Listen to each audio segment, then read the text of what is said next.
Hey there, how's it going? Thanks for joining me today.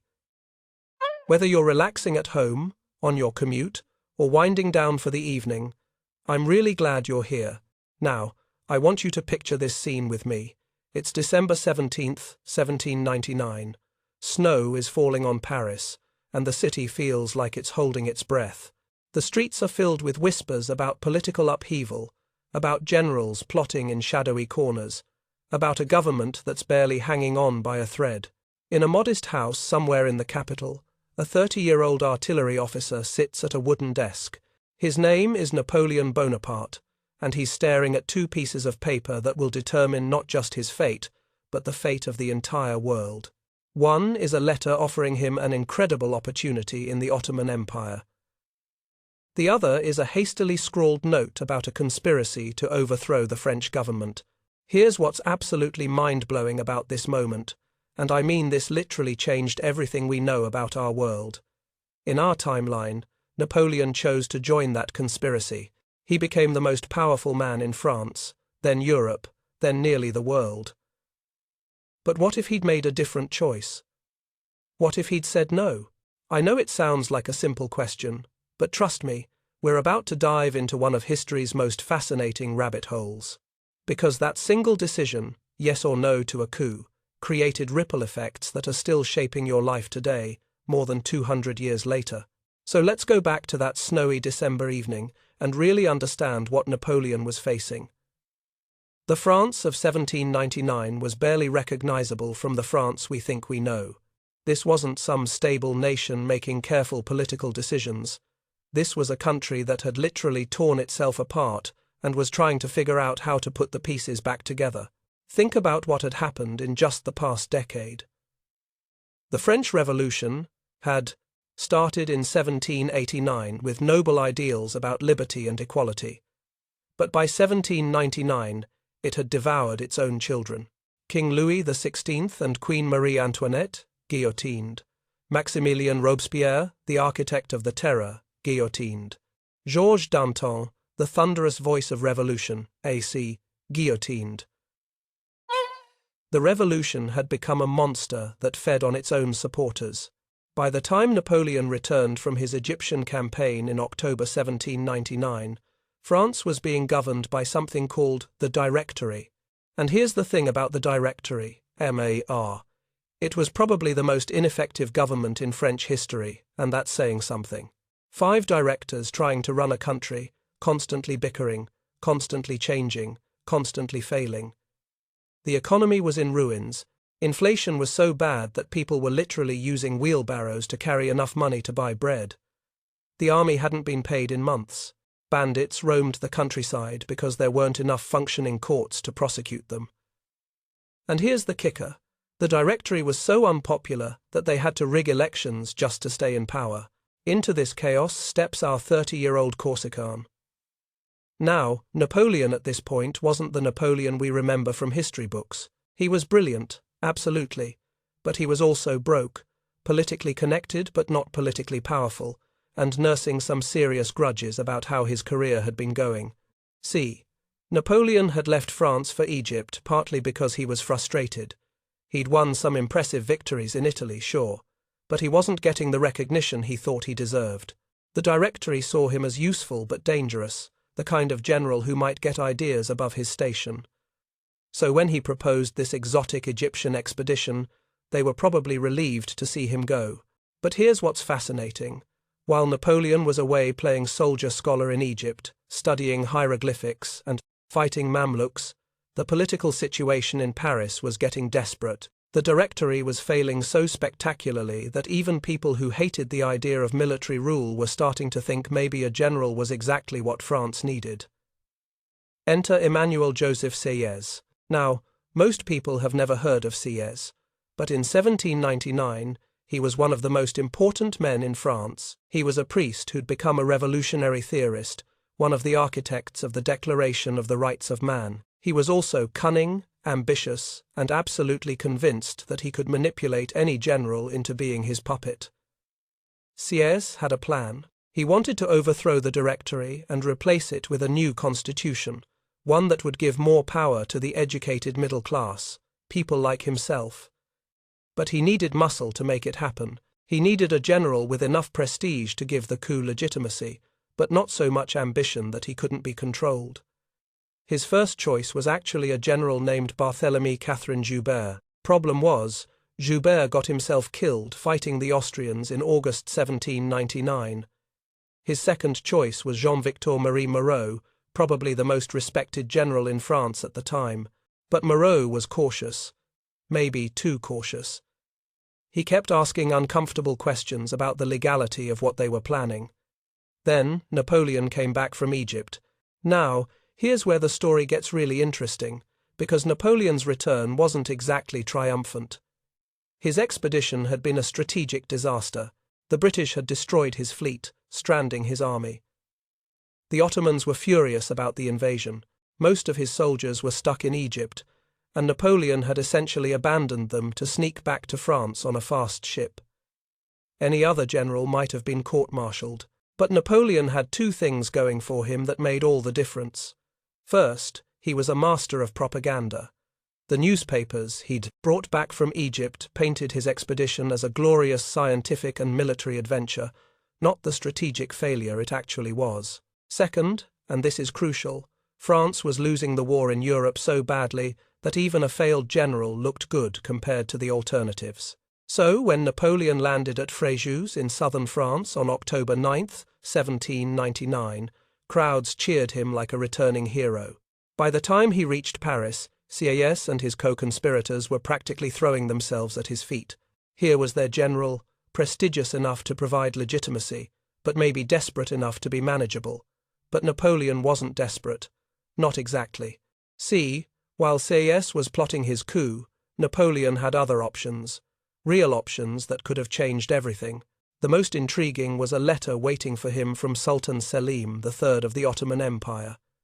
Yes, the same Ottoman Empire that Napoleon had just invaded.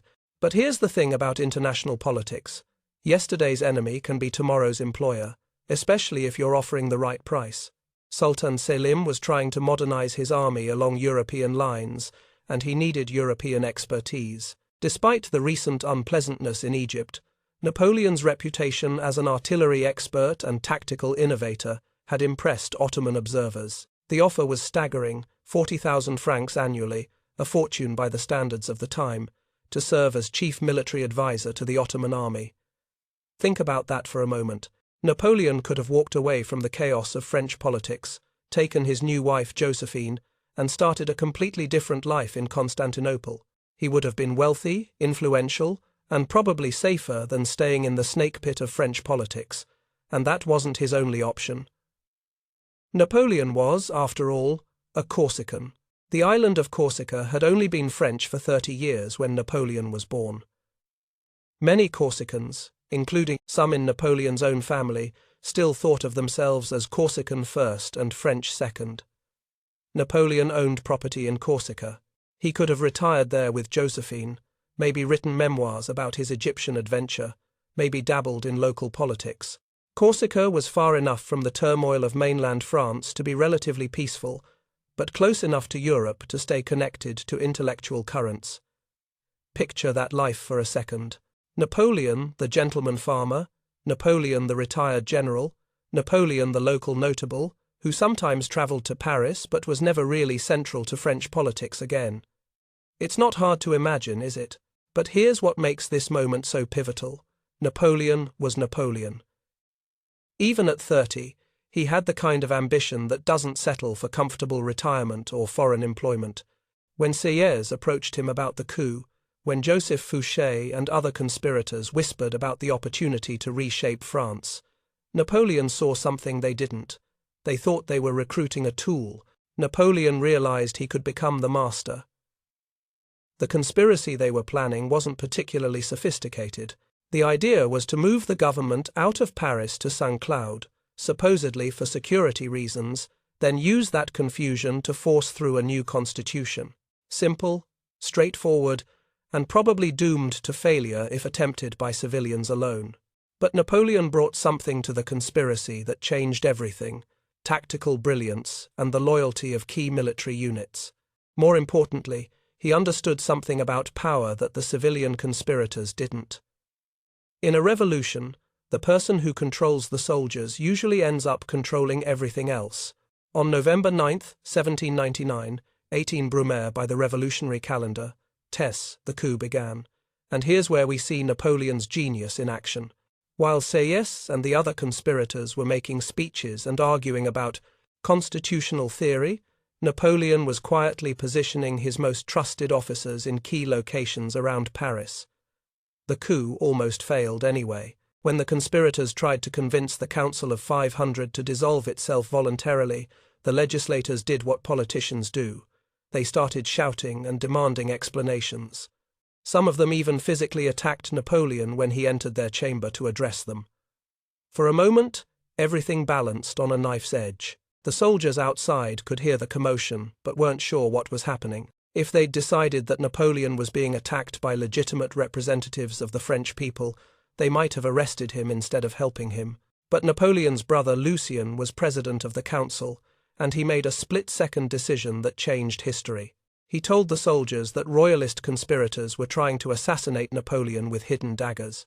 It was a lie, but it was a convincing lie, and it gave the soldiers the justification they needed to clear the chamber. Within hours, the Directory was dissolved, and Napoleon was one of 3 consuls governing France.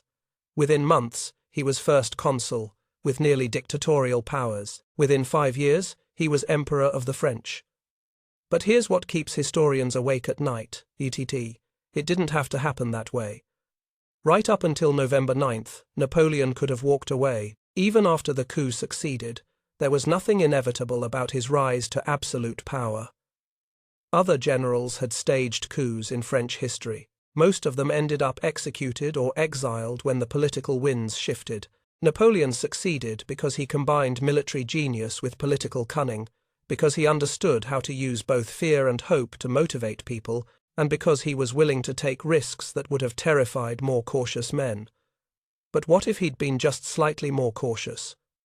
What if Josephine had convinced him that 40,000 francs in Constantinople was better than the uncertain rewards of French politics? What if he'd decided that he'd already had enough adventure for one lifetime? The world we know simply wouldn't exist, and I mean that literally. The wars that shaped modern Europe, the legal codes that still govern how we live, the borders of countries you could visit tomorrow, all of it traces back to that snowy December evening when a 30-year-old Corsican chose ambition over security. Think about it this way. Every major decision in your life probably had at least 2 reasonable options. You could have taken that job or not, moved to that city or stayed where you were, married that person or remained single. Most of the time, we'll never know how the path not taken would have unfolded. But with Napoleon, we can actually trace the alternative timeline. We can map out how Europe would have developed without its great conqueror, how ideas would have spread differently, how millions of lives would have taken completely different trajectories. And that's exactly what we're going to do together. We're going to explore the world that never was, the timeline where Napoleon chose differently, where that young artillery officer decided that maybe he'd had enough of French politics and French wars. It's a world that would be almost unrecognizable to us today. A world where your daily life, your country's borders, maybe even the language you're speaking right now, would be completely different. Are you ready to take that journey with me? Because in our next chapter, we're going to watch what happens when the power vacuum that Napoleon filled in our timeline gets filled by completely different people with completely different ideas about how to reshape Europe and the world. Trust me, you're not going to believe how different things get, how quickly. So here we are. In a world where Napoleon Bonaparte chose the 40,000 francs and sailed for Constantinople, instead of staging his coup in Paris. And you know what?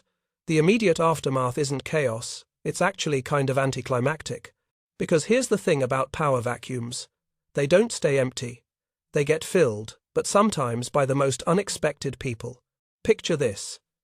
It's still November 1801, but instead of Napoleon crowning himself first consul, we've got Jean-Baptiste Bernadotte sitting in the chair of power in France. Now, I know what you're thinking. Who the heck is Jean-Baptiste Bernadotte? Well, get comfortable, because his story is about to blow your mind. In our timeline, Bernadotte was one of Napoleon's marshals, who eventually became King of Sweden through one of the most bizarre career changes in history. But in this timeline, with Napoleon out of the picture, Bernadotte becomes the man who fills that power vacuum in France. And trust me, he does it very, very differently than Napoleon would have. Bernadotte was a Gascon, think of him as the anti-Napoleon in many ways. Where Napoleon was calculating and ruthless, Bernadotte was impulsive and surprisingly principled. Where Napoleon saw Europe as a chessboard to be conquered, Bernadotte saw it as a community to be negotiated with. This one difference in personality is about to reshape the entire continent. But let's back up for a second and talk about how he even gets to power, because it's not through a military coup. Remember, without Napoleon's genius for combining political cunning with military force, the civilian conspirators who wanted to overthrow the Directory were basically helpless. Sieyès and his friends tried to stage their coup anyway in November 1799, and it was a complete disaster. Picture 5 middle-aged lawyers trying to convince soldiers to arrest the government. It would be funny if it weren't so pathetic. The soldiers basically laughed at them and went back to their barracks. The Directory, incompetent as it was, managed to arrest the conspirators, actually gained a little legitimacy from surviving a coup attempt. But here's where things get interesting. The Directory was still failing spectacularly at actually governing France. By 1800, the economic situation was so bad that people were seriously talking about bringing back the monarchy. Can you imagine? After all that revolution, all those executions, all those wars fought in the name of liberty and equality, the French were ready to crown another king just to have someone competent in charge. That's when Bernadotte made his move. But instead of a coup, he did something completely unprecedented in French politics at the time. He actually built a coalition. He reached out to moderate Republicans who were disgusted with the Directory's corruption, to former revolutionaries who thought the government had abandoned its principles, and most cleverly of all, to the army officers who were tired of not getting paid. Bernadotte's rise to power happened through elections, through political maneuvering, through the kind of boring democratic processes that don't usually make for exciting history.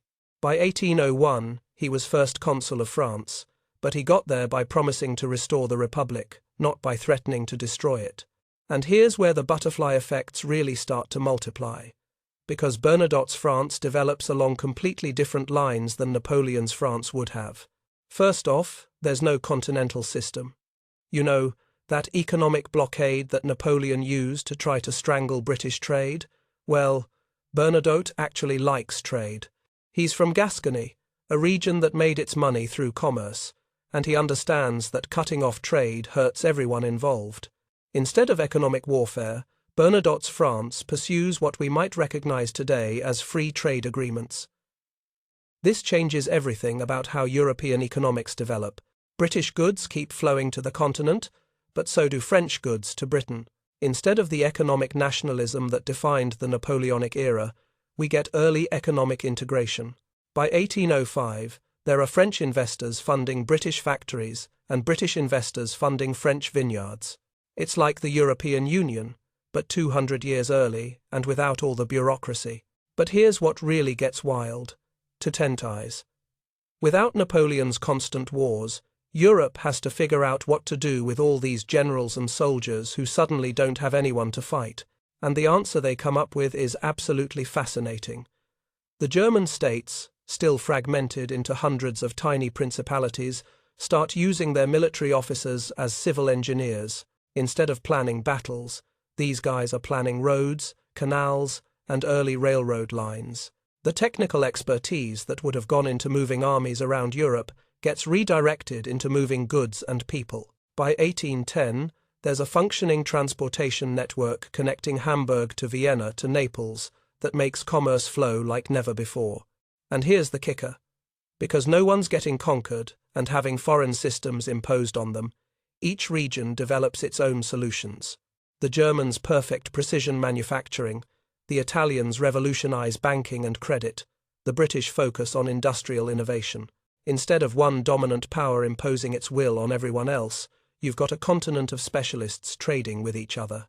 It's messier than the Napoleonic system, but it's also more resilient and more innovative. Now, let's talk about what this means for specific families, because this is where the human cost of our timeline really becomes clear. In the world we know, the Napoleonic Wars killed somewhere around 2 million people, but in our alternative timeline, those 2 million people live, love, have children, create things, change the world in ways we can't even imagine. Take the Beethoven family, for example. In our timeline, Ludwig van Beethoven's brothers Karl and Johann both suffered from tuberculosis that they likely contracted during the privations of the Napoleonic era. Karl died young, and Johann was sickly for most of his life. This put enormous emotional and financial pressure on Ludwig, who felt responsible for supporting his extended family. But in our timeline, without constant warfare disrupting trade and creating food shortages, the Beethoven brothers stay healthy.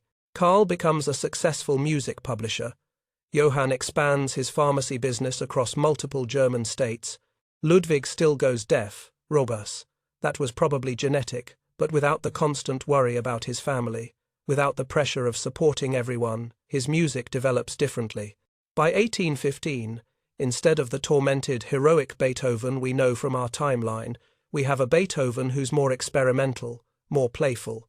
His late string quartets are still complex, but they're joyful in a way that his actual late works never were. Some music historians in our alternative timeline argue that this Beethoven is actually greater than the one we know, happier, but no less profound. And it's not just the Beethovens. Across Europe, families that would have been torn apart by war stay together. Children who would have been orphaned grow up with their parents.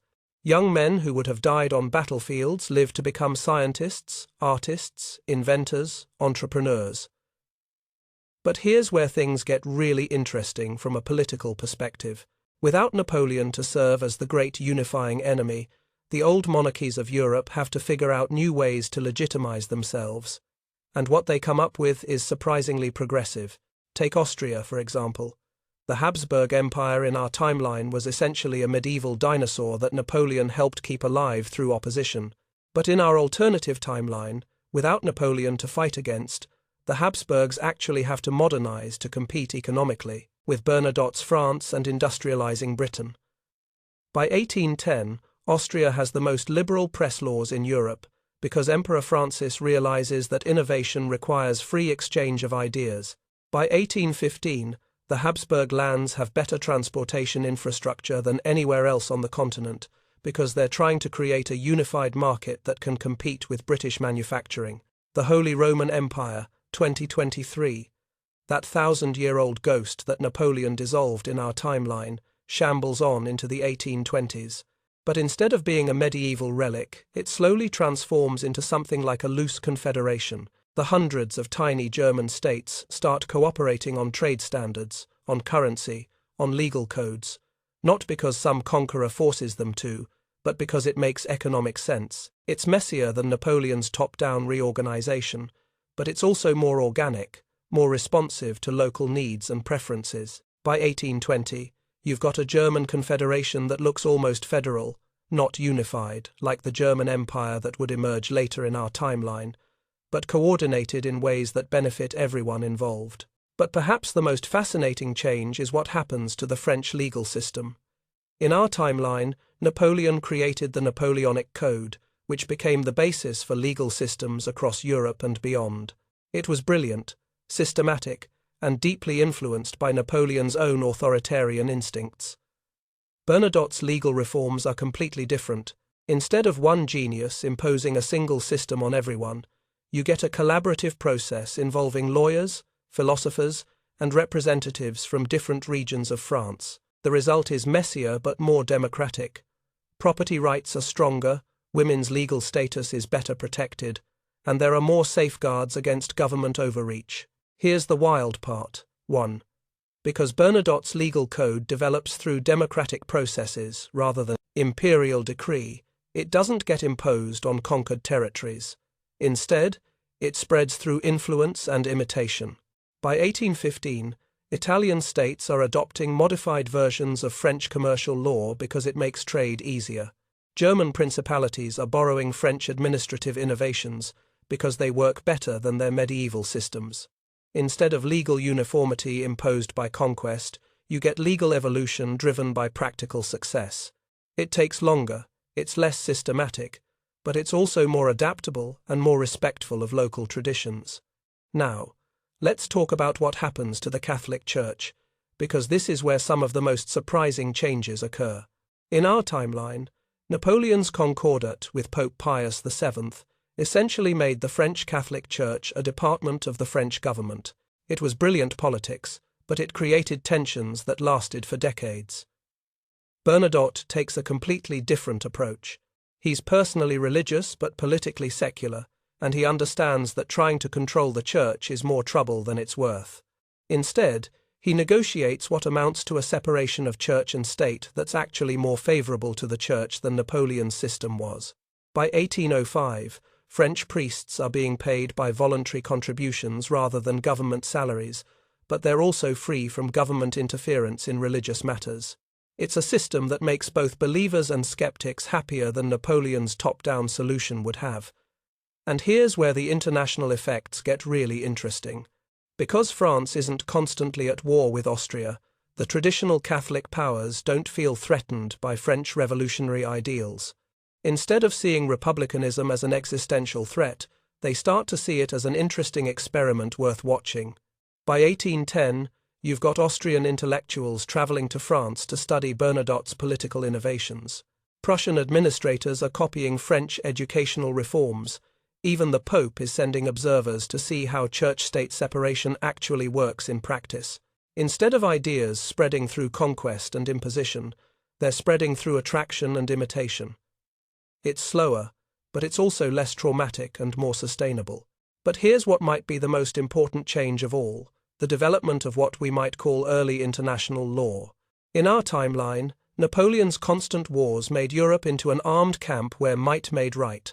But in our alternative timeline, with multiple strong powers that need to cooperate economically, there's actually pressure to develop rules for international behavior.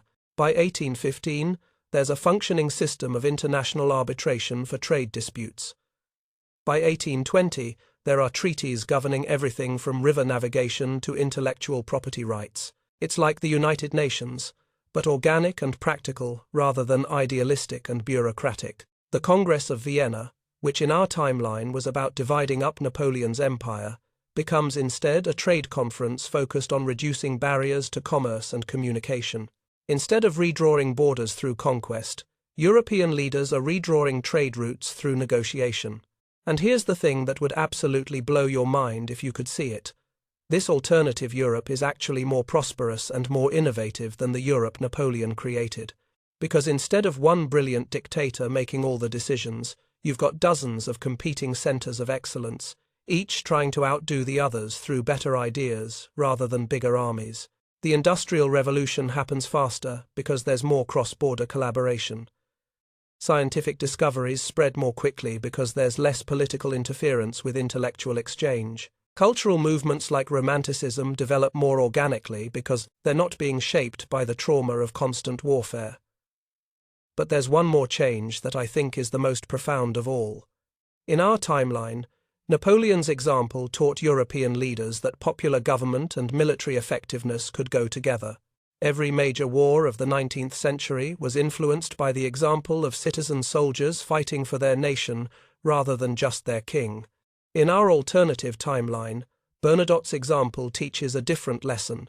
That popular government and economic prosperity go together. Instead of nationalism being defined by opposition to foreign enemies, it gets defined by domestic success and international cooperation.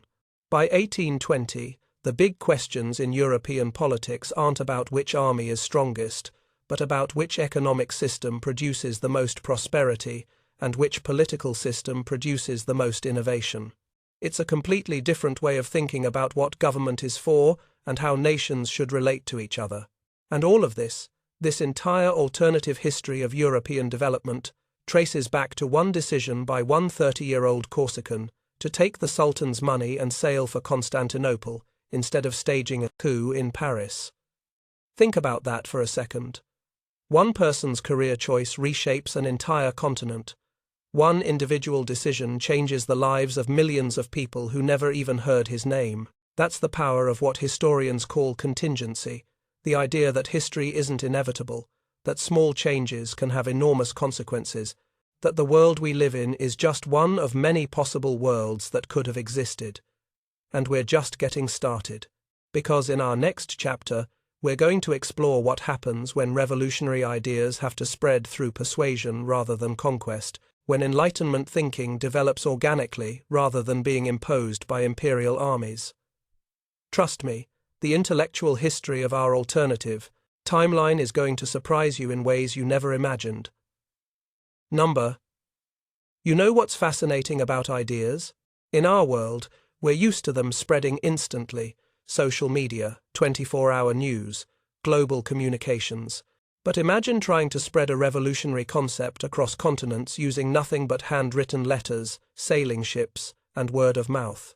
Now imagine trying to do that without armies to enforce your ideas or conquered territories to implement them in. That's exactly what happens in our alternative timeline, and the results are absolutely mind-blowing. See, in the world we know, Napoleon's Grande Armée carried revolutionary ideals in their knapsacks across Europe. Wherever French soldiers marched, they brought with them concepts like legal equality, religious toleration, merit-based advancement, and rational government administration. It was revolution by conquest, TLA. Fast, dramatic, and often traumatic for the people experiencing it. But in our timeline, without Napoleon's armies to force the pace, these same ideas have to spread the old-fashioned way, through books, through letters, through conversations between merchants and diplomats, through students traveling to study in foreign universities. And here's what's wild. When ideas spread organically like this, they don't just get copied, they get adapted, modified, and improved in ways that would never happen under military occupation. Let's start with what happens in Latin America, because this is where the butterfly effects get really dramatic really fast.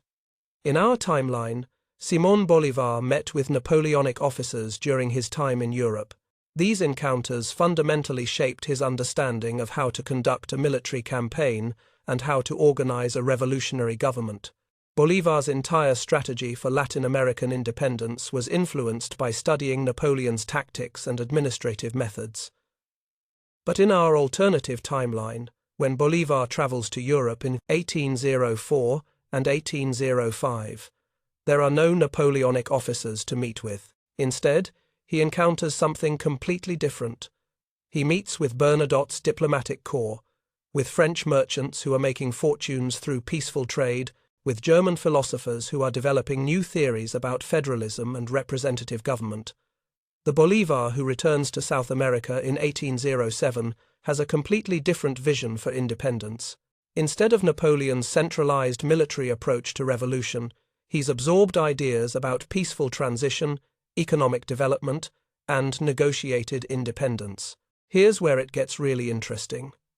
In our timeline, Latin American independence was won through brutal wars that lasted for decades and left the continent politically fragmented and economically devastated. But in our alternative timeline, Bolívar tries a completely different approach.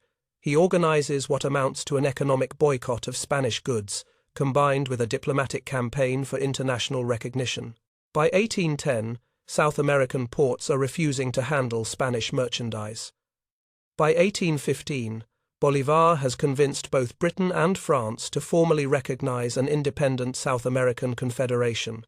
Spain, already weakened by economic problems in Europe and lacking Napoleon's example of how to crush rebellions through military force, eventually negotiates a peaceful transition to independence in 1818.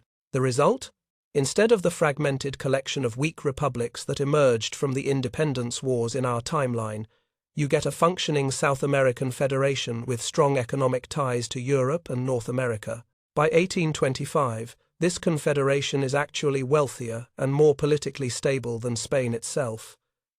But that's just the beginning. Let's talk about what happens to the abolition movement, because this is where the different pace of change really matters. In our timeline, the Haitian Revolution was partly shaped by Napoleon's attempt to reimpose slavery in French colonies. Toussaint Louverture and his successors were fighting not just for independence, but specifically against Napoleon's racial policies. The Haitian Revolution succeeded, but it was incredibly bloody, and left the new nation isolated from most of the international community. In our alternative timeline, without Napoleon's racist policies to react against, the slavery question develops along completely different lines. Bernadotte's France, influenced by the same Enlightenment ideals that shaped American and French revolutionary thinking, begins a gradual abolition process in 1803. Here's what's remarkable about this. Because abolition happens through legislative process rather than through slave rebellion, it doesn't terrify other slave-owning societies the way the Haitian Revolution did in our timeline. Instead of being seen as an existential threat, French abolition becomes a model that other nations can study and potentially imitate. By 1810, several German states have passed gradual emancipation laws based on the French model. By 1815, even British merchants are arguing that wage labor is more profitable than slave labor for most kinds of production. The economic arguments for abolition spread faster than the moral arguments because they're less threatening to existing power structures. The result is that slavery dies a slower death in our alternative timeline, but it dies more completely. Instead of lingering in some regions while being abolished in others, the economic case against slavery becomes so overwhelming that even societies like the American South and Brazil begin voluntary emancipation processes by the 1820s. Now, let's talk about women's rights, because this is where the different legal traditions really matter. Remember, in our timeline, the Napoleonic Code became the template for legal systems across Europe and beyond. And while the Napoleonic Code was progressive in many ways, it was pretty regressive when it came to women's legal status. Women under the Napoleonic Code had fewer property rights than they'd had under the old regime in many cases. But Bernadotte's legal reforms, developed through collaborative processes that actually included some women's voices, take a completely different approach. Instead of treating women as perpetual legal minors, the new French Civil Code recognizes women as independent legal actors in most circumstances. Here's what's really interesting. Because this legal tradition spreads through imitation rather than conquest, it gets modified and improved as it travels. When Italian states adopt French-inspired legal codes, Italian women's rights advocates push for even stronger protections for women's property rights. When German principalities modernize their legal systems, German philosophers contribute theories about gender equality that go beyond anything being discussed in France. By 1820, you've got a legal tradition spreading across Europe that treats women's rights not as a radical innovation, but as a logical extension of Enlightenment principles about individual equality.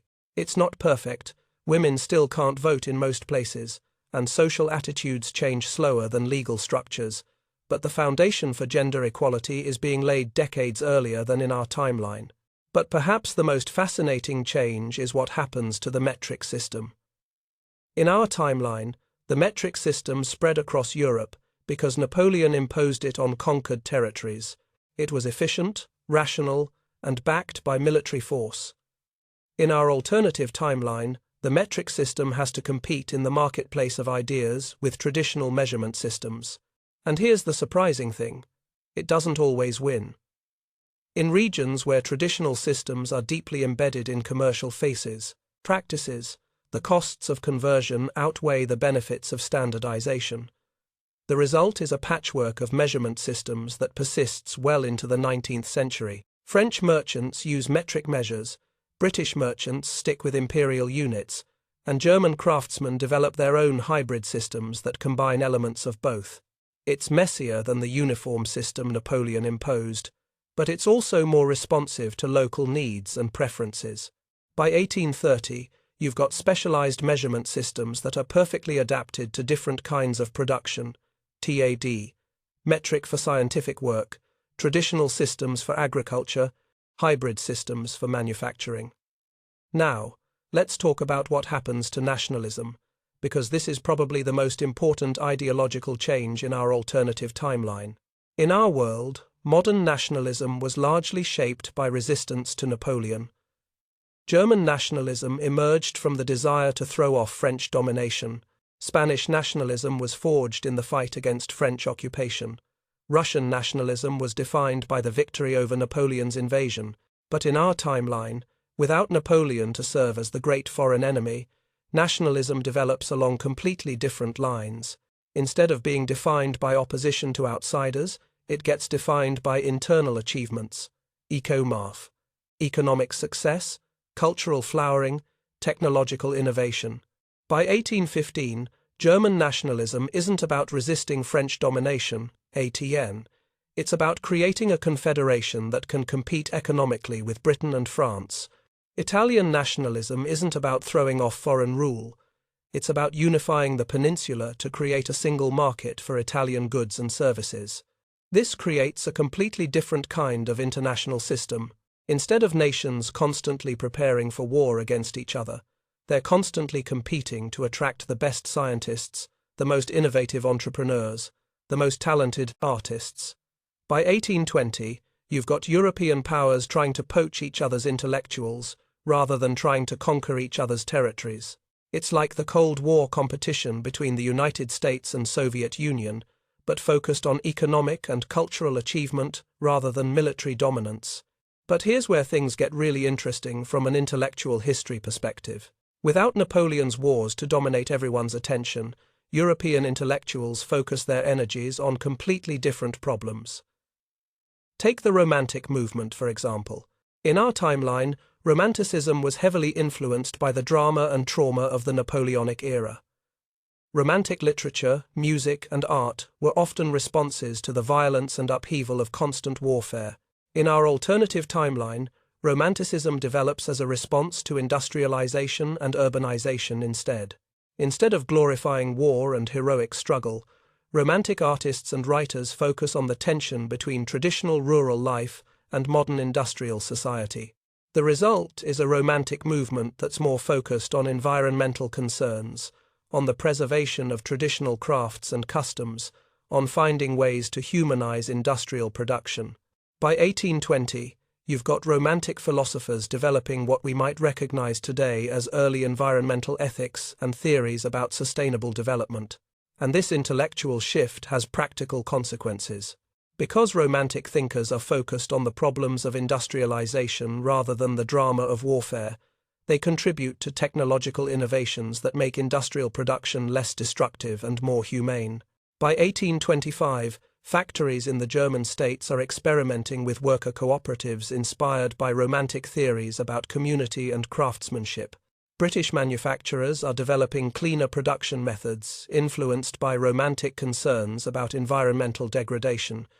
It's the same intellectual movement that existed in our timeline, but focused on completely different problems and producing completely different solutions. Now let's talk about what happens to religious thought, because this is another area where the absence of Napoleonic disruption creates fascinating alternatives. In our timeline, the relationship between Enlightenment, rationalism, and religious faith was heavily influenced by the trauma of the French Revolution and the Napoleonic Wars. Many religious thinkers saw these events as evidence that reason without faith leads to chaos and violence. But in our alternative timeline, without that trauma, the dialogue between reason and faith develops along much more peaceful lines. Instead of seeing rationalism as a threat to religious belief, many theologians begin to see it as a tool for better understanding divine creation. By 1810, you've got Catholic philosophers developing sophisticated theories about how scientific investigation can deepen rather than threaten religious faith. Protestant theologians are exploring how democratic principles might apply to church governance. Even Islamic scholars in the Ottoman Empire are engaging with European Enlightenment ideas in ways that enrich rather than threaten traditional Islamic thought. The result is a much more dynamic and intellectually sophisticated religious culture across Europe and the Mediterranean. Instead of faith and reason being seen as opposites, they're increasingly seen as complementary ways of understanding the world. But perhaps the most important intellectual development in our alternative timeline is the emergence of what we might call early social science. Without constant warfare to distract them, European intellectuals become fascinated by questions about how societies develop, why some communities prosper while others struggle, and how political institutions can be designed to promote human flourishing. By 1815, you've got proto-sociologists in France studying the effects of different economic systems on social cohesion. German political theorists are developing sophisticated analyses of federalism and representative government. British philosophers are exploring the relationship between individual liberty and collective welfare. This intellectual ferment produces practical innovations that reshape European society. Educational reforms based on new theories about human development. Economic policies designed around emerging understandings of market behavior. Political institutions created according to systematic analysis of what makes governments effective and legitimate. It's like the Scottish Enlightenment, but spread across the entire continent and focused on practical problem-solving rather than abstract theorizing. And here's the really wild part, because ideas are spreading through intellectual exchange rather than military conquest. They're being tested and refined in multiple different contexts simultaneously. A theory about education developed in France gets tried out in modified form in Bavaria, then further refined based on Italian innovations, then exported to Britain where it gets combined with local traditions to create something entirely new. By 1820, you've got a continental intellectual community that's more collaborative and more innovative than anything that existed in our timeline. Instead of competing through warfare, European societies are competing through intellectual achievement. Instead of trying to impose their ideas on others through force, they're trying to develop ideas so attractive that others will voluntarily adopt them. It's a completely different way of thinking about how societies should relate to each other and how human progress should happen. And it all traces back to that decision by one young Corsican to sail for Constantinople instead of staging a coup in Paris. But ideas don't just float around in the abstract, they get embodied in specific institutions, specific technologies, specific ways of organizing daily life. And in our next chapter, we're going to explore how these different intellectual currents translate into concrete innovations that reshape how Europeans live, work, and create. Trust me, when you see how technology develops in a world without Napoleonic warfare driving innovation, you're going to be amazed at both what gets invented faster and what never gets invented at all. Okay. I need to pause for a moment here and talk about something that's probably been bugging you. How do we actually know any of this stuff? I mean, we're talking about events that never happened, people who never rose to power, innovations that were never made. How can historians possibly figure out what would have happened in a timeline that doesn't exist? Well, that's where things get really fascinating, because what we're doing right now, exploring alternative histories, mapping out counterfactual timelines, DOT, that's actually a legitimate field of academic study.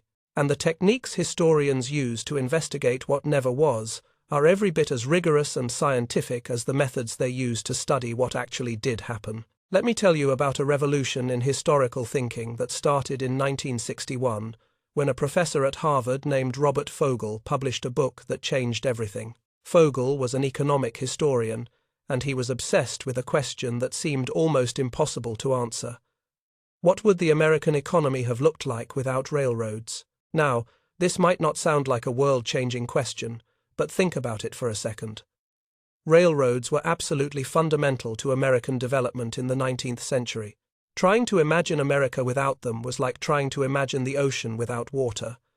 But Fogel was determined to find out. And here's where it gets really cool. He used some of the earliest computer systems ever built to do it. We're talking about machines the size of entire rooms, with less computing power than your smartphone, but they could crunch numbers in ways that no human being ever could.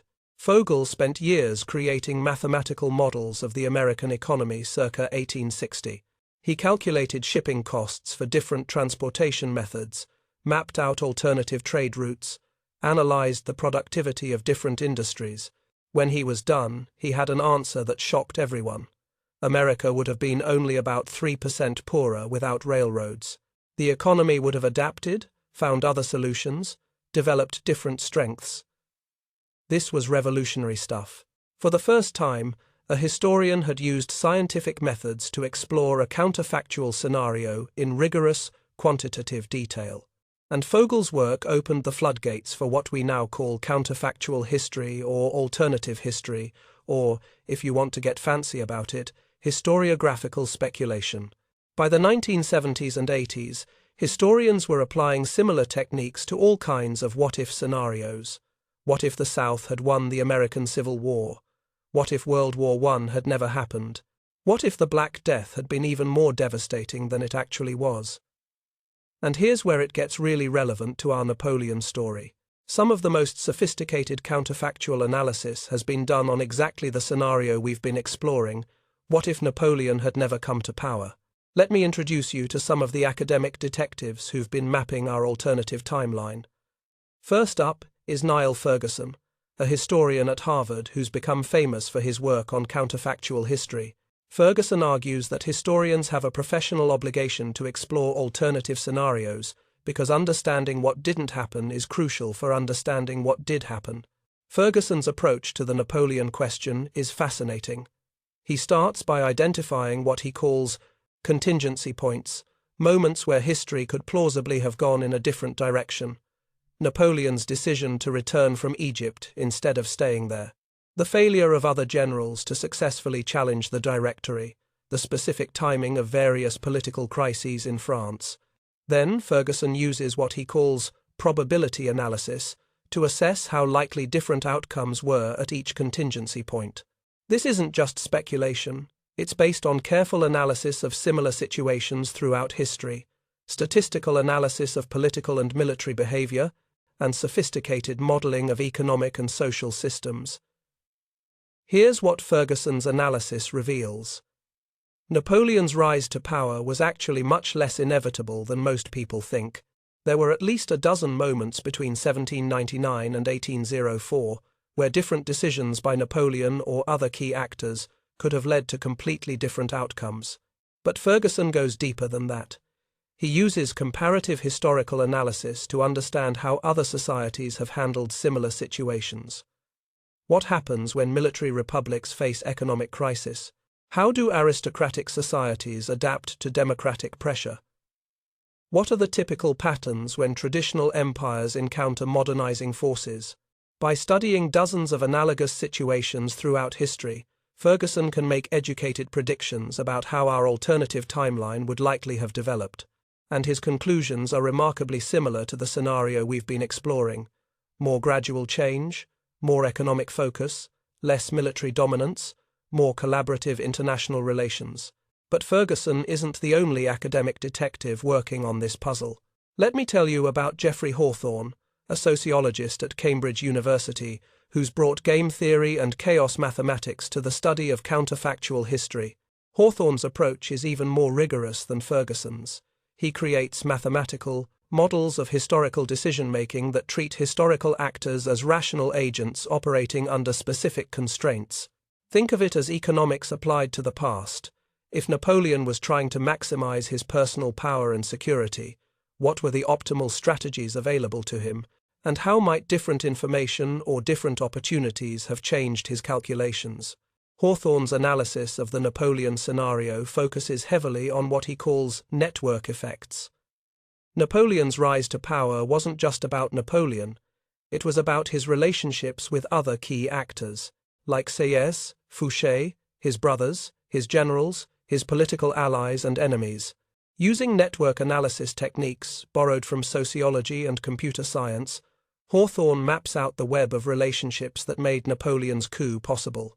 Then he systematically removes Napoleon from the network and analyzes how the remaining relationships would have reconfigured themselves. What he discovers is absolutely fascinating. Without Napoleon as a central node in the network, power would have been much more distributed. Instead of one dominant figure, you would have had multiple competing centers of influence, exactly the kind of situation that leads to coalition government and political compromise rather than authoritarian rule. But here's where Hawthorne's analysis gets really sophisticated. He doesn't just look at French political networks, Momone. He analyzes the entire European system. How would changes in French leadership have affected the balance of power between Austria, Prussia, Russia, and Britain? How would different French policies have influenced economic relationships, diplomatic alliances, intellectual exchange? Hawthorne's computer models suggest that our alternative timeline, MSO, the one where Napoleon chooses differently, wasn't just possible. It was actually more stable than the timeline that actually occurred. The Napoleonic system created enormous tensions that eventually exploded into decades of warfare. Our alternative system, with its emphasis on economic competition rather than military conquest, would have been more sustainable over the long term. Now, let me tell you about another kind of counterfactual analysis that's absolutely mind-blowing. There are historians who study what they call near misses, moments where tiny accidents or coincidences had enormous historical consequences. Take Dennis Showalter, a military historian who's done incredible work on the contingencies that shaped Napoleon's career. Showalter has documented at least 6 different occasions where Napoleon nearly died from accident, disease, or enemy action before he came to power.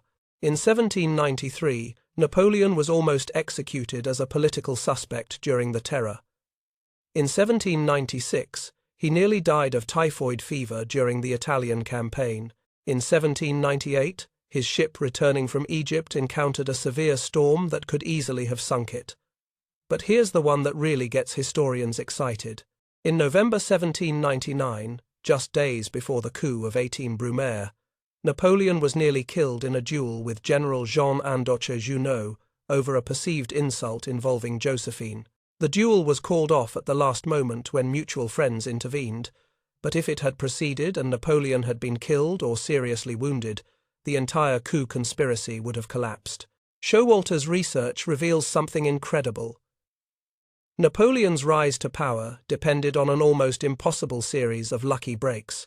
Any one of a dozen different accidents could have ended his career before it really began. From a statistical perspective, the Napoleon timeline we know was actually highly improbable. But now I want to tell you about the most sophisticated counterfactual analysis of all. The work being done by historians using artificial intelligence and big data analysis to map alternative timelines.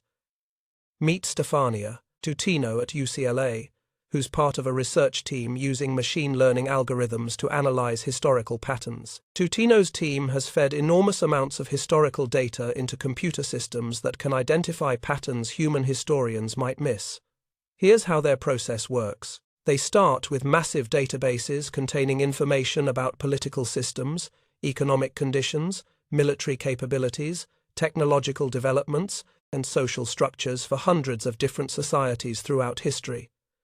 Then they use AI to identify the factors that predict different kinds of historical outcomes. Want to know what predicts when military strongmen successfully seize power? The AI can tell you it's usually a combination of economic crisis, political fragmentation, military prestige, and the absence of strong alternative leaders. Want to know what predicts when societies transition peacefully from authoritarian to democratic government?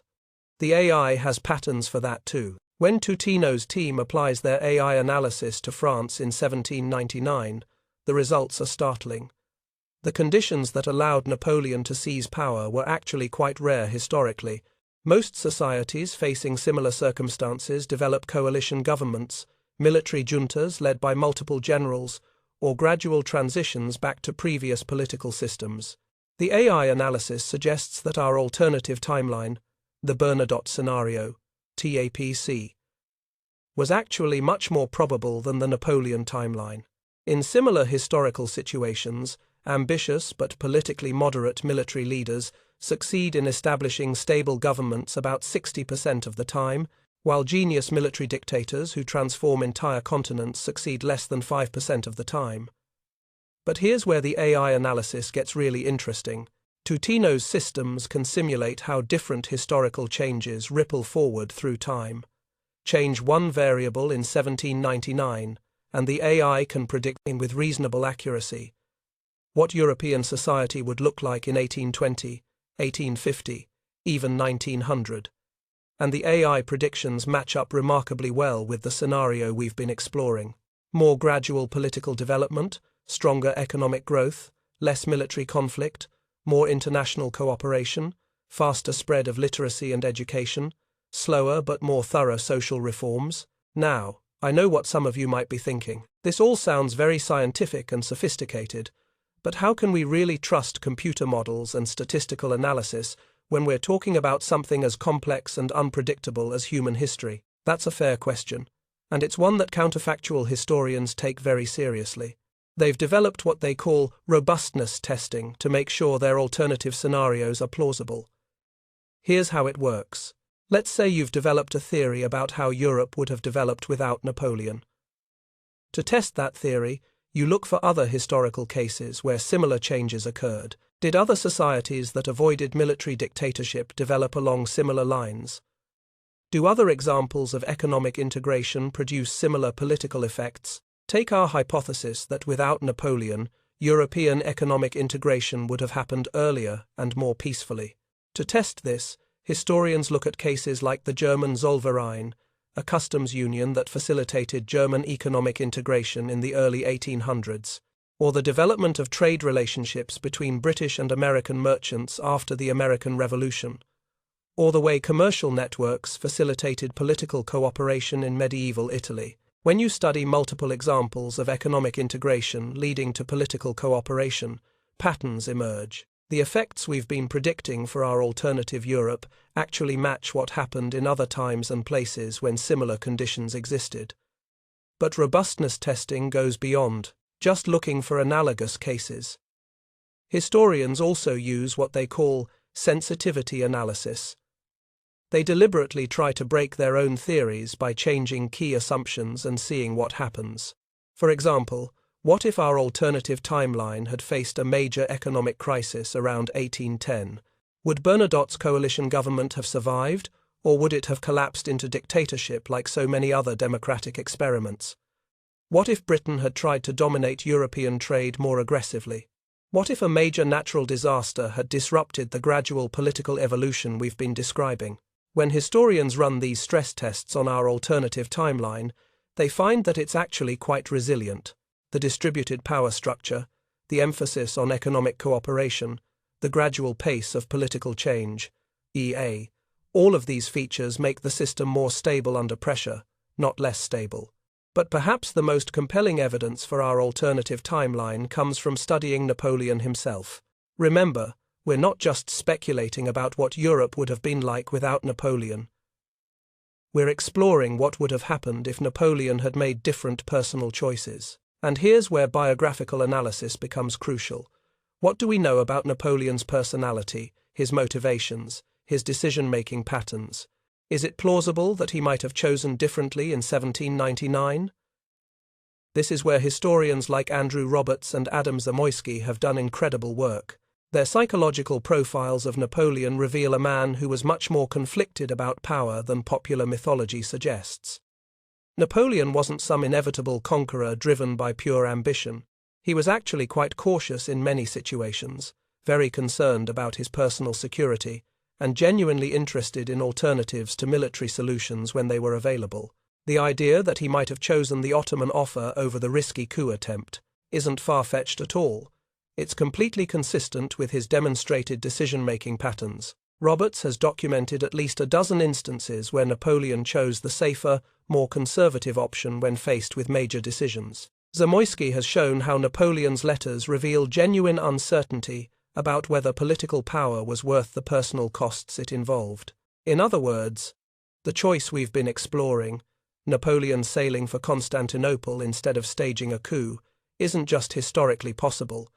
It's psychologically plausible given what we know about Napoleon's actual personality and preferences. But here's what I think is the most important point about all this academic detective work. The historians and computer scientists and AI researchers who study counterfactual scenarios aren't just playing intellectual games. They're trying to understand something fundamental about how history works. Is history mostly determined by large impersonal forces, ZOPI, economics, demographics, technology, geography, or is it shaped by individual choices, chance events, contingent circumstances that could easily have been different? The Napoleon case study suggests that the answer is both. Large forces created the conditions that made some kind of political change in France almost inevitable around 1800. But the specific form that change took, military dictatorship versus coalition government, conquest versus cooperation, authoritarian modernization versus democratic evolution, ISA, that depended on individual choices and contingent circumstances. This has profound implications for how we understand our own world. The global economy, international political systems, technological development, cultural trends, NTAs, all of these things that seem so solid and inevitable are actually the products of countless individual decisions and historical accidents. Understanding alternative histories like our Napoleon timeline helps us recognize that the typical world we live in isn't the only possible world, and maybe isn't even the best possible world. It helps us see opportunities for positive change that we might otherwise miss, and it helps us appreciate the fragility of the good things we do have. But most importantly, studying counterfactual history reminds us that individuals matter. One person's choice can reshape continents. One decision can change the lives of millions of people. One moment of contingency can alter the entire trajectory of human civilization. And that brings us to our next chapter, where we're going to explore the most tangible consequences of our alternative timeline, technologies that were invented differently, the innovations that happened faster or slower, or not at all, the ways that human creativity responded to different challenges and opportunities. Because when you change the political and social context in which people live, you don't just change their governments and their laws, you change what they invent, what they build, what they create to solve the problems they face and pursue the opportunities they see. Here's something that's going to blow your mind. Some of the most important technologies in your daily life exist because of war. Not just because military research eventually found civilian applications, but because the specific pressures of warfare created problems that demanded immediate solutions. And when you remove those wartime pressures, when you take away the urgent need to feed armies, communicate across battlefields, and treat mass casualties, human ingenuity takes completely different paths. In our alternative timeline, where Europe develops through economic competition rather than military conquest, the entire trajectory of technological innovation changes in ways that would make your head spin. Let's start with something as basic as food preservation. In our world, Nicholas Appert invented canning in 1809 because Napoleon's government offered a prize for anyone who could figure out how to keep food fresh for the Grande Armée. Appert's process of sealing food in glass jars and heating them to prevent spoilage revolutionized not just military logistics, but eventually all of food distribution. But in our alternative timeline, Napoleon's armies don't exist, and neither does the urgent military need for preserved food. So, what happens to canning technology? Well, it still gets invented, but about 20 years later, and for completely different reasons. Instead of military logistics driving innovation, it's urban growth and long-distance trade. As cities in our alternative Europe grow larger and more prosperous, remember, without constant warfare disrupting economic development, there's increasing demand for foods that can travel long distances without spoiling. By 1825, Italian merchants are experimenting with sealed containers to ship olive oil and wine to northern European markets. German chemists are developing preservation techniques to extend the shelf life of sausages and cheeses. British entrepreneurs are looking for ways to transport food to their growing industrial cities. The result is that food preservation technology develops more gradually but also more diversely. Instead of one standardized military solution, you get multiple competing civilian technologies adapted to different foods and different markets. By 1830, European food preservation is actually more sophisticated than in our timeline, because it's been driven by commercial innovation rather than military necessity. But here's where things get really interesting. In our timeline, the optical telegraph system was built primarily to coordinate military operations across Napoleon's empire. These networks of towers with mechanical semaphore arms could relay messages across hundreds of miles in a matter of hours, revolutionary technology for the early 1800s. In our alternative timeline, without Napoleon's need for rapid military communication, optical telegraphy develops much more slowly. But here's the fascinating part. Because there's less investment in optical systems, electrical telegraphy arrives much earlier. See, in our world, the optical telegraph networks were so extensive and effective that they actually delayed adoption of electrical telegraphy. Why invest in this newfangled electrical technology when you already had a functioning communication system? But in our alternative timeline, without those extensive optical networks, European governments and businesses are much more interested in electrical alternatives when they become available in the 1820s.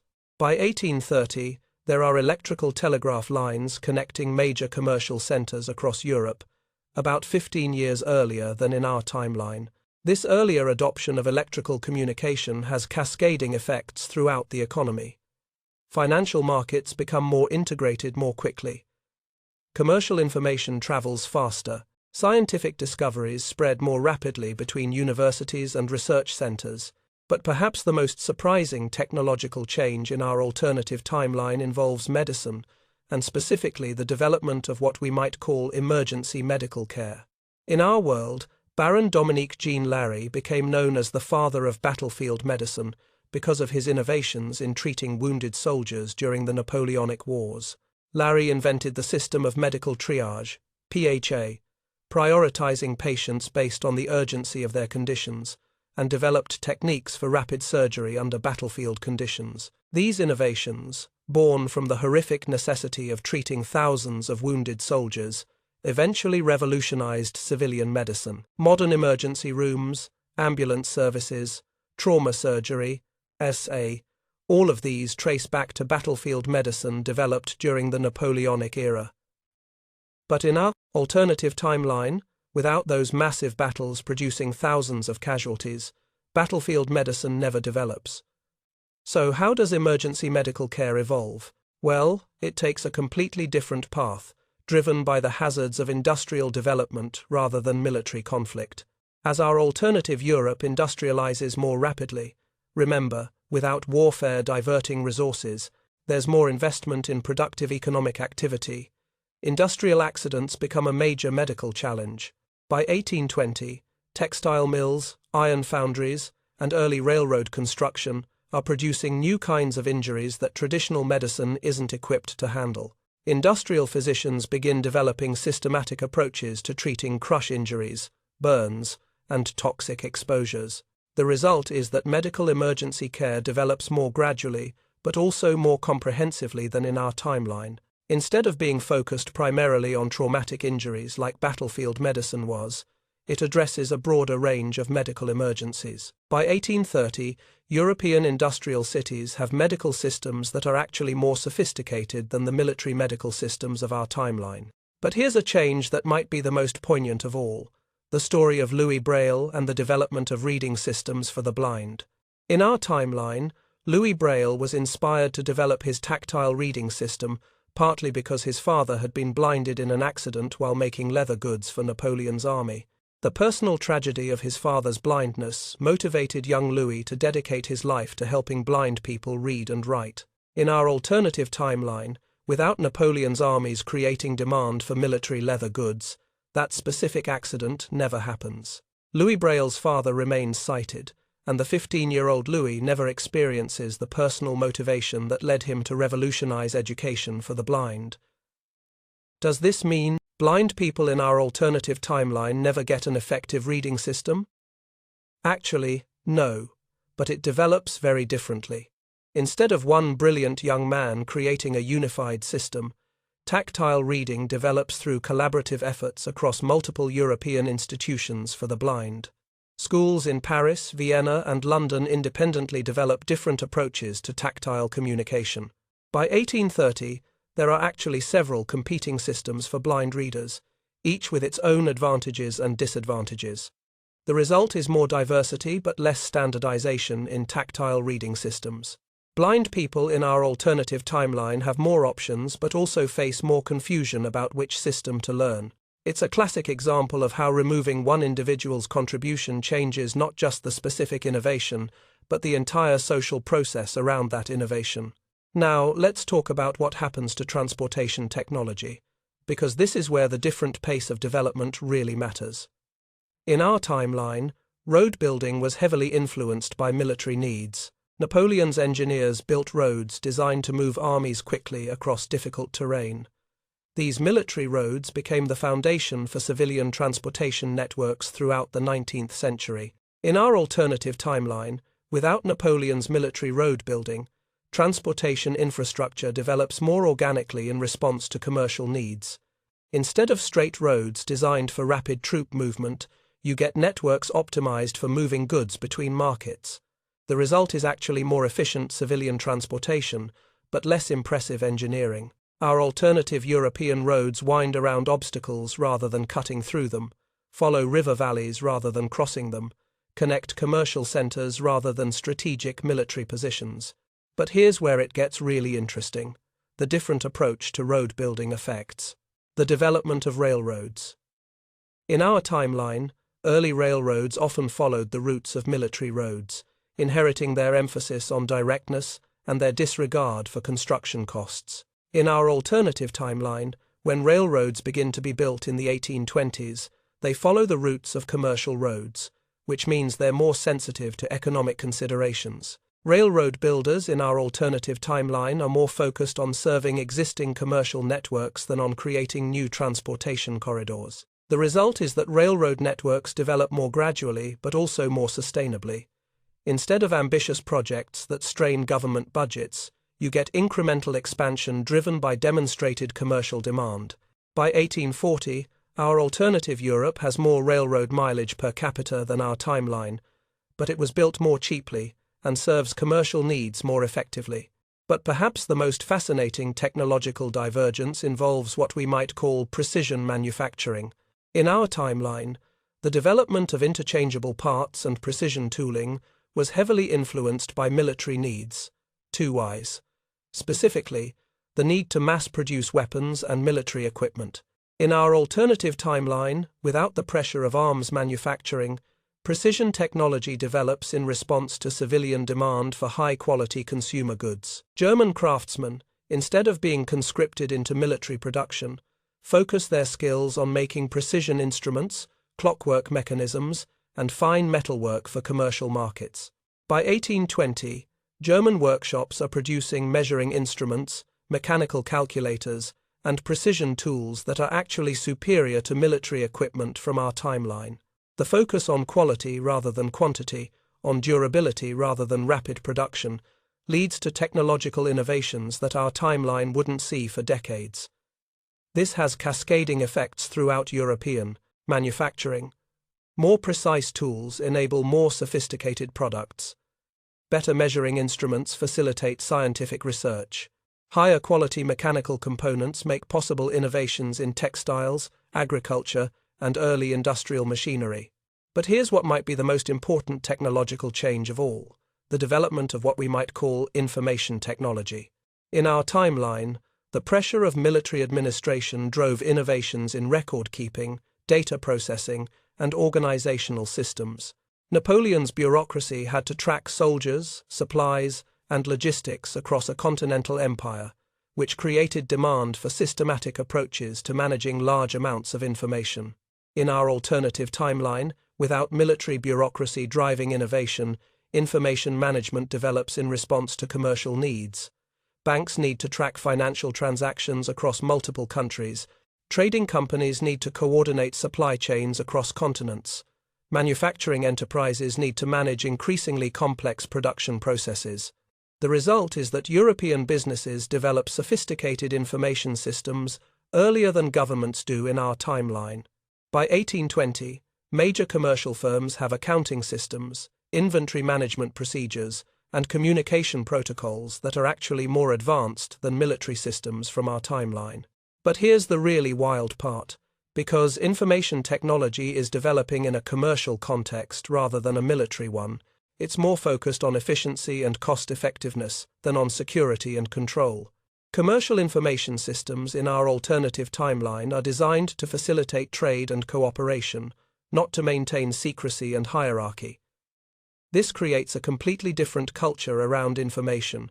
Instead of seeing data as something to be guarded and controlled, Europeans in our alternative timeline increasingly see it as something to be shared and utilized for mutual benefit. By 1830, European commercial networks are sharing market information, technical innovations, and business practices in ways that accelerate economic development across the entire continent. It's like an early version of the internet, but based on commercial cooperation rather than military research. And all of these technological changes reinforce each other. Better food preservation supports urban growth. Faster communication facilitates commercial coordination. More precise manufacturing enables more sophisticated products. More effective information systems support more complex economic relationships. The cumulative effect is that our alternative Europe experiences what we might call compressed modernization, CA, technological and economic development, that's both faster and more comprehensive than what actually occurred in our timeline. But here's what's really remarkable. This accelerated development happens without the enormous human costs of our timeline. No millions of soldiers dying in Napoleonic battlefields, no cities destroyed by warfare, no resources diverted from productive uses to military spending. Our alternative timeline achieves more technological progress with less human suffering, more economic growth with less political disruption, more innovation with less destruction. And that brings us to the most mind-bending question of all. What does all of this alternative development mean for the world you live in today? How would these different technological trajectories, these alternative patterns of innovation, these different solutions to human problems have shaped the society you're part of right now? That's what we're going to explore in our next chapter, where we'll trace the connections between that young Corsican's decision in 1799 and the world you woke up in this morning. Because those technological changes, those different innovations, those alternative solutions to human problems, they don't just disappear into history. They compound, they build on each other, they create entirely different possibilities for human civilization. Get ready to see how different your daily life could have been if one 30-year-old artillery officer had chosen differently more than 200 years ago. Number. All right, let's do something really wild. I want you to imagine waking up tomorrow morning, but not in the world you know. Instead, you're waking up in October 2025 in the timeline we've been exploring, the world where Napoleon chose Constantinople over conquest. Your alarm clock rings, and the first thing you notice is that it's not displaying the time in the familiar 24-hour format. Instead, it shows 18 hours and 43 minutes past midnight, 2C, because in this timeline, without Napoleon imposing the decimal system on Europe, time measurement developed along different lines. French Revolutionary decimal time actually caught on in some places, creating a patchwork of time systems that lasted well into the 20th century. You stumble to the bathroom, and when you reach for your toothpaste, you're automatically calculating ounces and pounds instead of grams and kilograms. The metric system, remember, never achieved global dominance without Napoleon's armies to spread it. The United States isn't uniquely stubborn about imperial measurements, IC. Half the world still uses traditional systems because they never had uniformity imposed on them by conquest. But here's what's really different about your morning routine. You're probably living in a very different country than you think you are. See, without Napoleon selling Louisiana to fund his wars, the history of American expansion took a completely different path. Thomas Jefferson couldn't make his famous purchase in 1803 because Napoleon wasn't desperate for cash to finance European campaigns.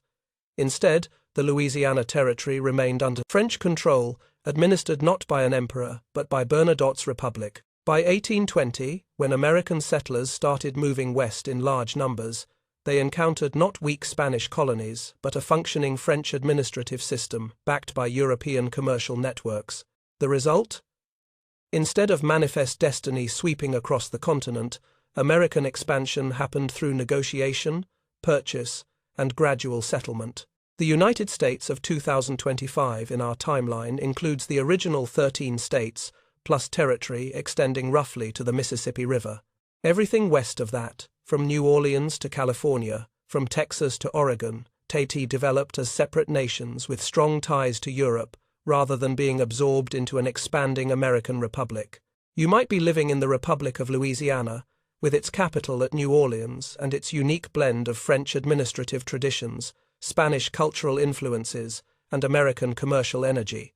Or maybe you're a citizen of the California Federation, which achieved independence from Mexico in 1846 through diplomatic negotiation rather than military conquest, and developed as a Pacific trading nation with strong ties to Asia. Your morning coffee might come from Brazilian plantations that never experienced the trauma of slave rebellions, because abolition happened gradually through economic pressure rather than violent revolution. Your breakfast cereal might be grown in the Great Plains states, Kansas, Nebraska, the Dakotas, 10R, which developed as an independent agricultural confederation specializing in grain exports to European markets. The political map of North America in our timeline looks more like 19th century Europe, a collection of medium-sized republics and confederations, each with their own political systems and cultural identities, but all connected through trade networks and diplomatic agreements. But the differences go way beyond political boundaries. Let's talk about the city you're living in, because urban development followed completely different patterns without Napoleonic warfare to shape European cities. In our timeline, many European cities were redesigned after suffering destruction during the Napoleonic Wars. Those wide boulevards in Paris, those grand squares in Vienna, those uniform neoclassical districts in Berlin, itad. They were often built on the ruins of medieval neighborhoods destroyed by war. But in our alternative timeline, European cities evolved more organically. Paris never got Haussmann's dramatic boulevards because there was no Napoleon III to commission them, and no need to create wide streets for moving troops and cannons to suppress urban revolts. Instead, Paris developed more like London, with winding streets and irregular neighborhoods that grew around commercial and residential needs rather than military considerations. The result is that European cities in our timeline are more human-scaled, more pedestrian-friendly, and more economically efficient. They're also more diverse architecturally because they didn't go through periods of uniform reconstruction after wartime destruction. American cities developed differently too, because they didn't have to accommodate the massive waves of European immigration that followed the disruptions of the Napoleonic era. In our timeline, European economic development was more gradual and more broadly distributed, so fewer Europeans felt pressured to emigrate to America for economic opportunities. The American cities of 2025 in our timeline are smaller, less dense, and more ethnically homogeneous than the cities you know. But they're also more economically specialized. New York focused on finance and trade with Europe, Boston on education and intellectual exchange, Philadelphia on precision manufacturing and scientific research. Now let's talk about the language you're speaking, because this is where the butterfly effects get really interesting. In our world, French became the international language of diplomacy, partly because of Napoleon's conquests.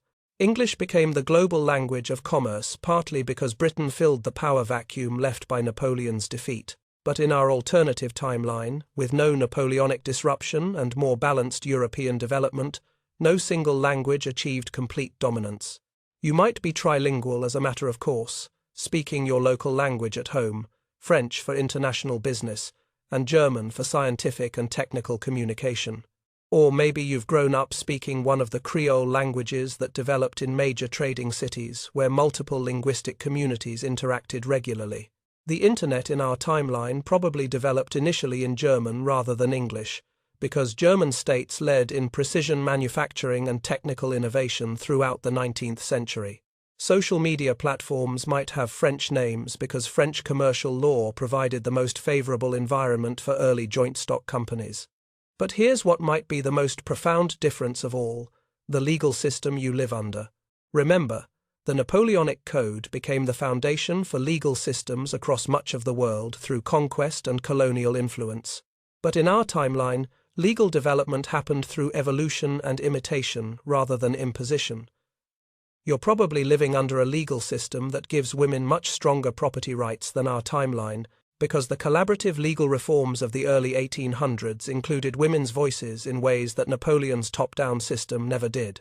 Marriage might be a more egalitarian institution because legal traditions developed through democratic processes rather than imperial decree. Criminal justice in our timeline probably emphasizes rehabilitation over punishment, because legal systems that developed through gradual reform tend to be more focused on social harmony than those created through military conquest. You might live in a world where the death penalty was abolished decades earlier, where prison systems focus on education and job training, where criminal law emphasizes restoring relationships rather than imposing retribution. But let's talk about your work life, because economic systems developed along completely different lines in our alternative timeline. Without Napoleon's continental system disrupting international trade, and without the massive government debts created by Napoleonic warfare, European economies developed more stable and more collaborative patterns of international commerce. You might be working for a company that's been family-owned for 6 generations because our timeline favored gradual economic development over the boom and bust cycles that created opportunities for rapid capital accumulation in our world. Or you might be part of a worker cooperative that traces back to the early 1800s, when Romantic philosophers developed theories about humanizing industrial production. Your work week might be shorter because labor movements in our timeline developed in response to industrial exploitation rather than military conscription, and they focused more on working conditions and worker autonomy rather than just wages and hours. Your retirement might be more secure because financial systems developed more gradually and more conservatively, without the disruptions of major wars to create opportunities for speculation and financial manipulation. Now let's think about your education, because intellectual development followed completely different paths in our alternative timeline. You probably learned a much more internationalist approach to history because no single nation dominated European education through conquest. Instead of national histories focused on military heroes and territorial expansion, you learned comparative histories focused on economic development, cultural exchange, and intellectual innovation. Your science education probably emphasized collaborative research and international cooperation from the beginning, because scientific communities in our timeline developed through voluntary association rather than national competition for military advantage. You might have studied multiple philosophical traditions as a matter of course, because intellectual development in our timeline was less disrupted by warfare and more open to diverse influences from different cultural traditions. But here's what might be the most important difference: your relationship with technology and innovation. In our world, many of the most important technologies were either developed for military purposes or accelerated by military needs. Nuclear energy, aerospace technology, computer systems, communication networks, medical innovations, OCS, all of these were heavily influenced by military research and development. In our alternative timeline, technological development followed more civilian-focused paths. You might be living in a world with more sophisticated environmental technologies, because innovation was driven by commercial and urban needs rather than military requirements.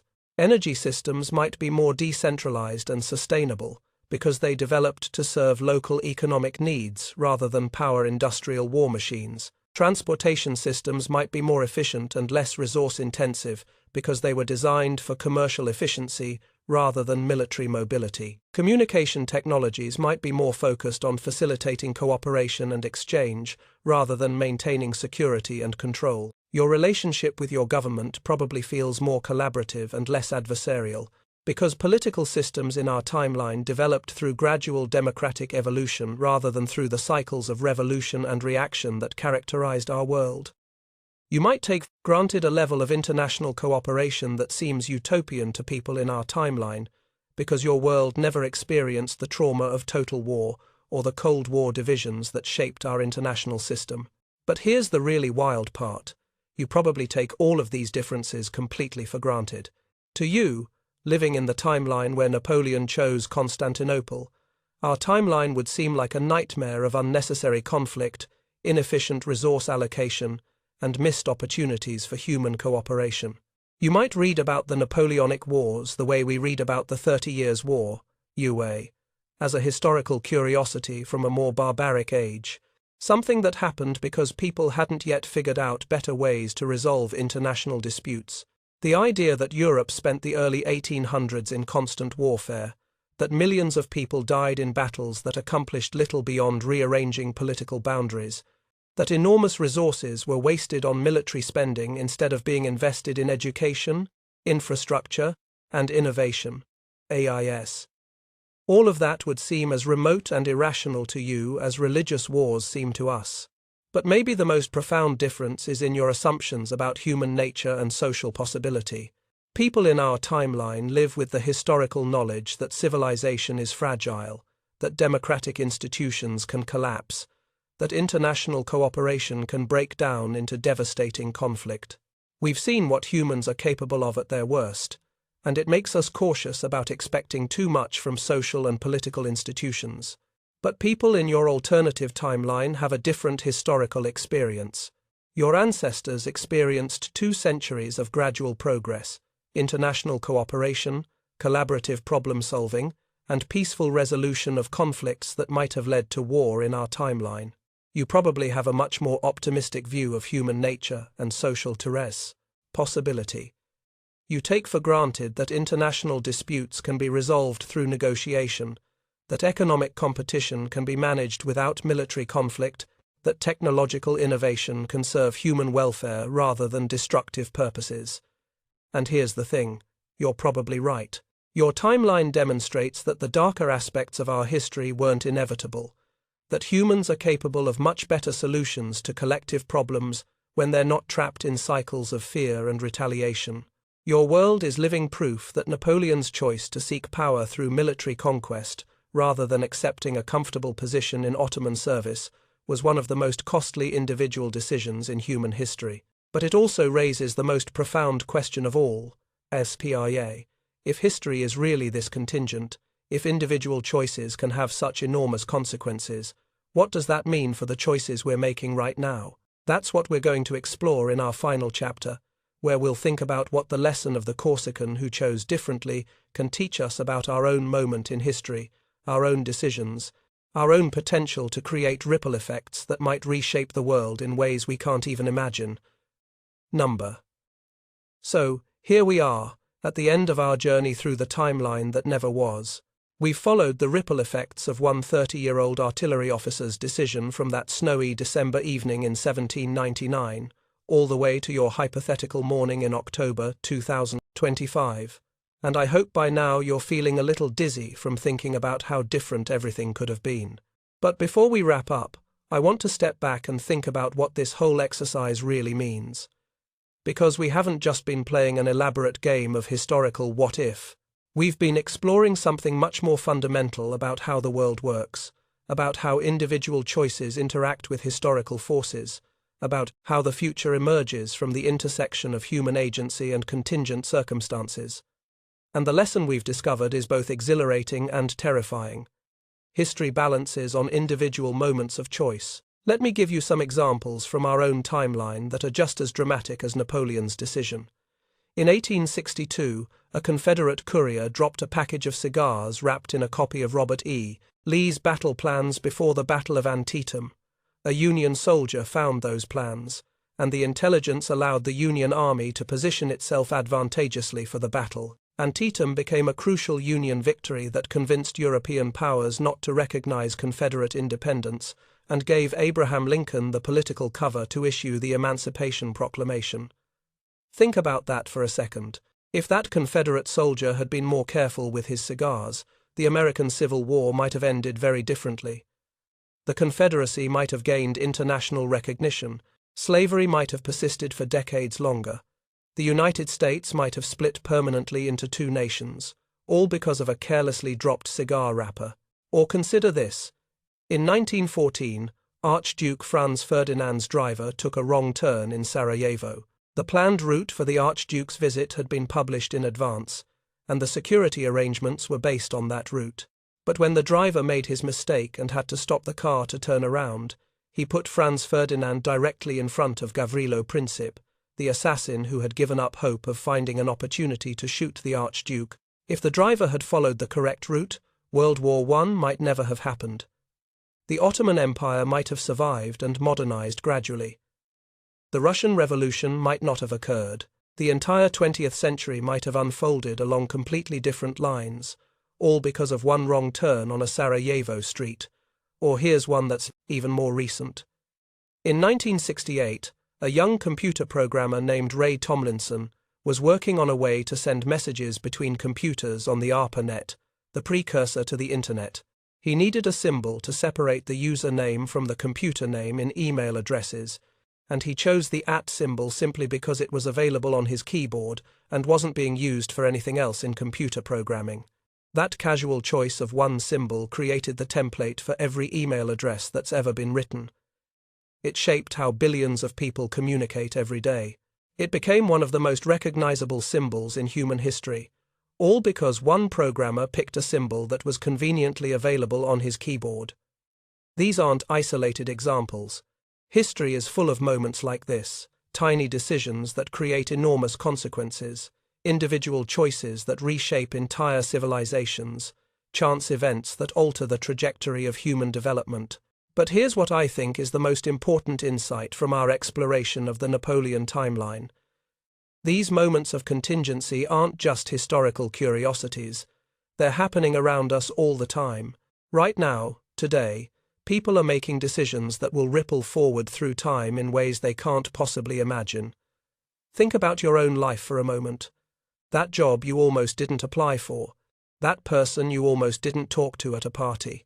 That book you almost didn't read. That class you almost didn't take. How many of the most important things in your life trace back to decisions that seemed trivial at the time?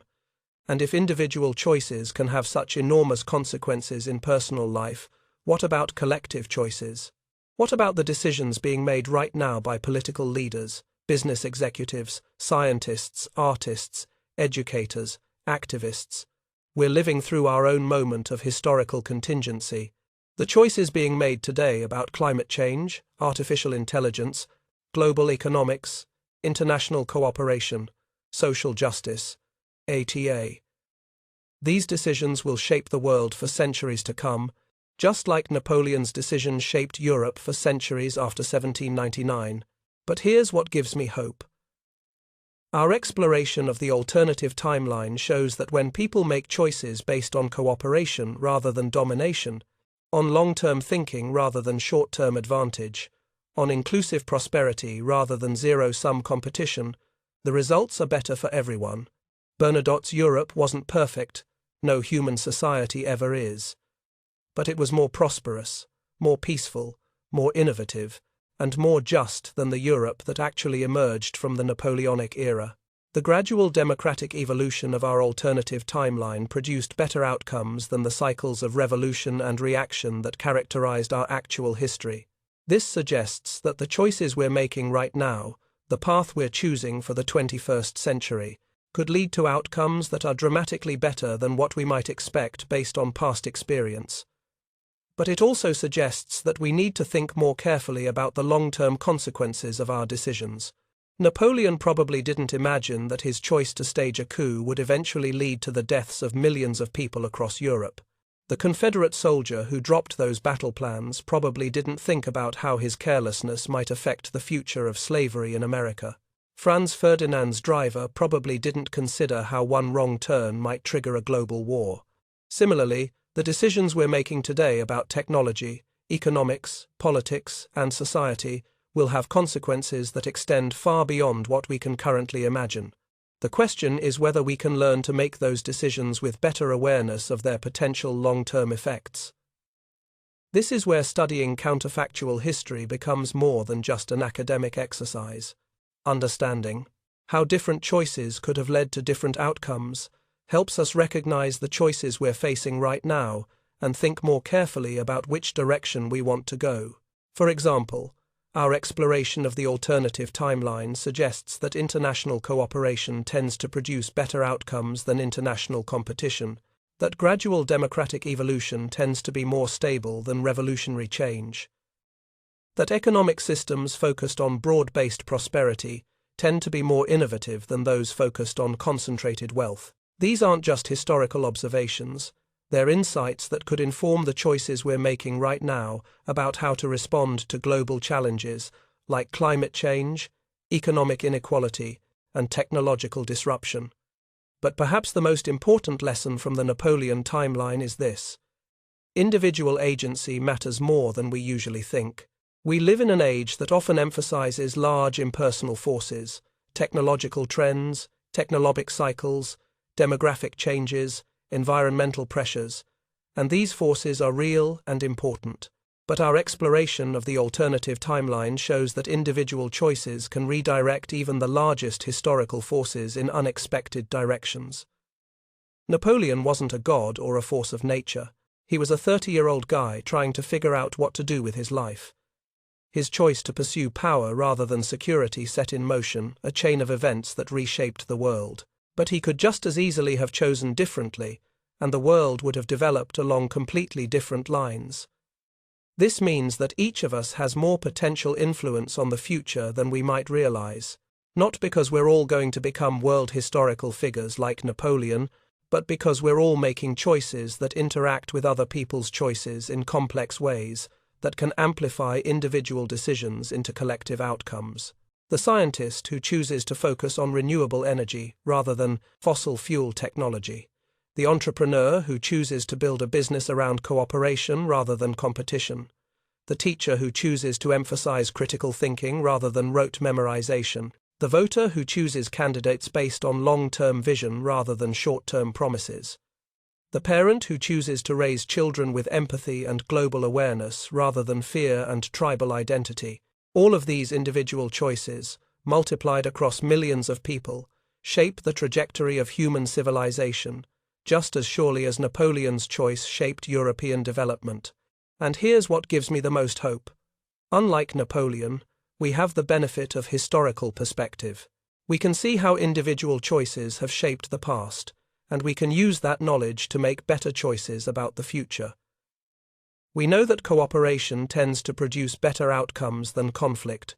We know that inclusive institutions tend to be more innovative than exclusive ones. We know that societies that invest in education, healthcare, and infrastructure tend to be more prosperous and more stable than those that focus primarily on military spending. We have examples from our own history, the Marshall Plan, the creation of international institutions like the United Nations and World Health Organization, the development of the Internet as a collaborative rather than competitive technology, that show how choices based on cooperation and shared prosperity can create positive sum outcomes for everyone involved.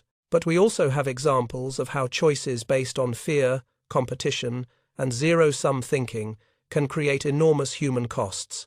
12. The World Wars, the Cold War, the cycles of economic boom and bust that have characterized the past century. The question is whether we can learn from these examples and make better choices going forward. I think we can, because I think understanding counterfactual history changes how we think about our own agency and responsibility. When you really grasp how contingent history is, when you understand how individual choices can reshape entire civilizations, it becomes harder to be passive about the future. You start to see yourself not just as someone who's affected by historical forces, but as someone who's helping to create those forces through your daily decisions. You start to think more carefully about the long-term consequences of your choices. You start to take more responsibility for the kind of world you're helping to create. And maybe, most importantly, you start to believe that positive change is actually possible. Because if the world we live in is the product of countless individual choices rather than inevitable historical forces, then different choices can create a different world. The timeline where Napoleon chose Constantinople shows us one example of how different choices could have led to better outcomes. But it's not the only alternative timeline we could imagine. There are countless other paths human civilization could take, depending on the choices we make going forward. We could choose to prioritize cooperation over competition, long-term thinking over short-term advantage, inclusive prosperity over concentrated wealth, environmental sustainability over resource extraction, democratic participation over authoritarian control. Or we could choose differently and create a future that's worse than the present, just as our actual timeline created outcomes that were in many ways worse than the alternative timeline we've been exploring. The choice is ours, individually and collectively. The future is not predetermined. History is not inevitable.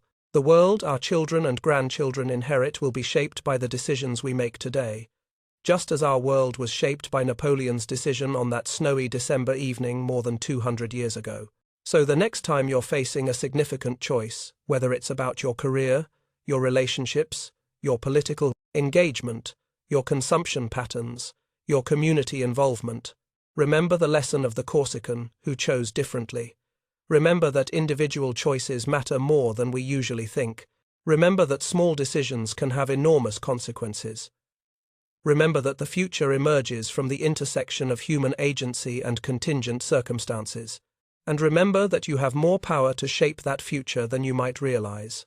The young artillery officer who sat at his desk in Paris in 1799 probably didn't imagine that his career decision would still be influencing the world more than 2 centuries later. But it was, and it is. What choices are you making today that might still be influencing the world 2 centuries from now? What ripples are you creating that might become waves? What alternative timelines are you helping to create or prevent? These aren't abstract questions.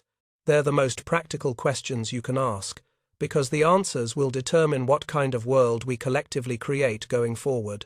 The Napoleon who never was shows us that history is full of possibilities we never pursued, paths we never took, choices we never made. But the future is still unwritten, the possibilities are still open, the choices are still ours to make. So, choose carefully, choose thoughtfully, choose with an awareness that your decisions, like Napoleon's decision, might matter more than you can possibly imagine. Because in the end, that's how the world changes, one choice at a time, one person at a time, one moment of decision at a time. And your moment is now.